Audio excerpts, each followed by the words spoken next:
Witam. Dziś powiem Wam parę słów o kopiarce, która jest w sumie nowością w ofercie Ricocha, czyli Ricoh Aficio MP2014D, AD, no są różne wersje wyposażenia. Do mnie akurat trafiła drukarka MP2014D. Jak widzicie, jest to bardzo proste, małe urządzenie, monochromatyczne formatu A3-A4, oparte na języku druku GDI. Małe gabaryty i łatwa i intuicyjna obsługa za pomocą wyświetlacza liniowego, niedotykowego oraz niski poziom emisji dźwięku sprawiają, że nowy model powinien sprawdzić się w małych biurach i małych grupach roboczych.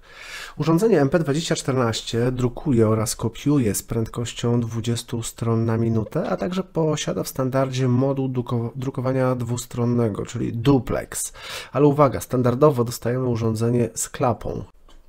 Czyli jeżeli duplex miałby pracować prawidłowo, klapę należy zastąpić dodatkowym wyposażeniem, jakim jest podajnik ADF. Teraz pokazuję Wam toner, który otrzymujecie standardowo z kopiarką. Toner MP2014, ale uwaga, to nie jest toner pełnowartościowy, tam jest chyba 160 gramów toneru. Toner jest tylko startowy. Potem zakup każdego nowego to już jest pełnowartościowy toner na od 6 do 12 tysięcy stron, w zależności od tego, jaką wersję sobie toneru kupicie. Na filmie widać, że zdejmuję takie zabezpieczenie, ale to jest zabezpieczenie fabryczne, bo po raz pierwszy maszyna jest otwarta.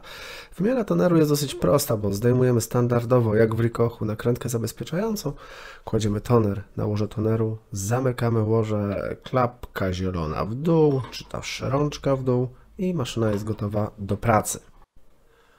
Urządzenie posiada również możliwość zainstalowania opcji DTST, czyli NIC, która pozwala na drukowanie oraz skanowanie sieciowe, również do folderu oraz poczty e-mail. Ricoh MP2014D posiada w standardzie jedną kasetę na papier o pojemności 250 arkuszy oraz tacę boczną, ręczną na 100 arkuszy.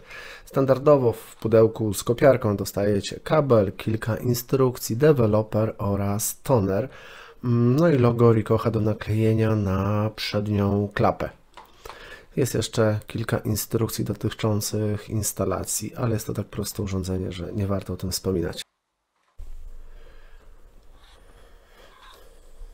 Tak jak mówiłem, maszyna ma jedną kasetę, ale dodatkowo pojemność wejściową można rozbudować o 1000 arkuszy. Urządzenie umożliwia skanowanie za pomocą kolorowego skanera wyposażonego w pokrywę oryginałów. Istnieje również możliwość wyposażenia urządzenia w górny automatyczny podajnik dokumentów model MP2014AD.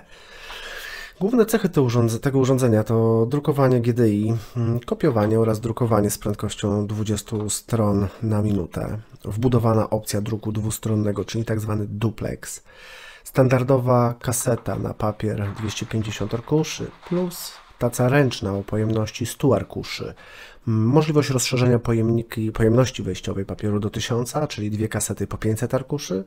Ciekawą sprawą jest wydruk pierwszej kopii po 9 sekundach, natomiast czas nagrzania to 33 sekundy.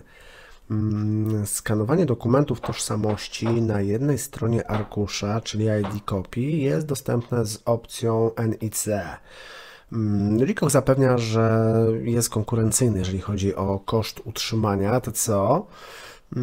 Kompaktowa obudowa dla formatu A3 zajmuje tylko tyle miejsca, ile powinna. Drukarka ma możliwość pracy sieciowej, drukowanie oraz skanowanie do folderu e-mail. Tonery to bardzo ciekawa sprawa, bo standardowo dostajecie toner na, tak naprawdę to nie wiem na ile, 130-160 gramów, jest go tam bardzo mało. Natomiast potem, jeżeli dokupujemy toner, mamy do wyboru tonery na 4, chyba 8 i 12 tysięcy wydruków. Kto co lubi. Bardzo prosta konstrukcja panela dotykowego gwarantuje nam to, że łatwo się będzie w nim połapać, ale taki panel w tych czasach to jest troszeczkę powrót do XX wieku. Mi to nie przypadło do gustu. No ale kto co lubi.